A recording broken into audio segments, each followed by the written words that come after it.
அனைவருக்கும் இனிய காலை வணக்கங்கள்.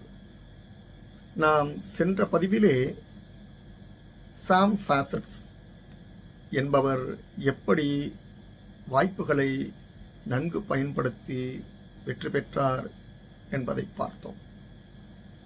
இன்று நாம் துணிவும் செய்யும் தொழிலில் நேர்மையும் மனம் துவளாத ஊக்கமும் இருந்தால் வாழ்க்கையில் வெற்றி பெற்றே தீருவோம் என்பதற்கு உதாரணமாக இருந்த ஸ்டீவ் லியனார்ட் என்பவர் பற்றித்தான் பார்க்க இருக்கிறோம். வீடுகளுக்கு பால் விநியோகிக்கும் பரம்பரை தொழில் ஸ்டீவினுடையது. அவன் கல்லூரி படிப்பை முடிக்கும் போது அவனது தந்தை இறந்து போனார்.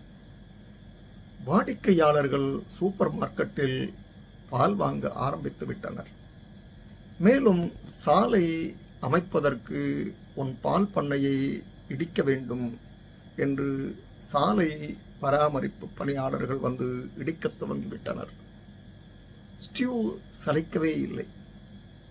வேறொரு இடத்தில் ஒரு புதிய பெரிய கட்டிடத்தில் பால் பண்ணையை ஆரம்பித்தான்.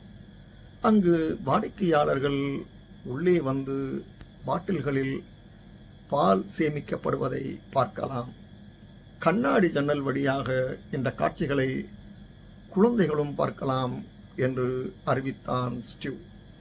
இது குழந்தைகளுக்கு வினோதமானவையாக இருந்தன.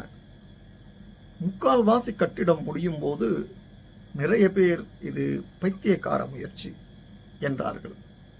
வங்கியில் இருந்த எல்லா பணமும் காலியாகிவிட்டது. அவனுக்கு மனைவி ஒருத்திதான் அந்த நேரத்தில் ஊக்கமொழி கூறி வந்தாள். ஏதோ தன் சொற்ப சேமிப்பையும் அவள் தந்து உதவினாள். தொழில் விற்பனர்களின் கேலி, கிண்டல், அதைரியமூட்டும் சொற்கள் எல்லாம் தவிடு பொடியாகின.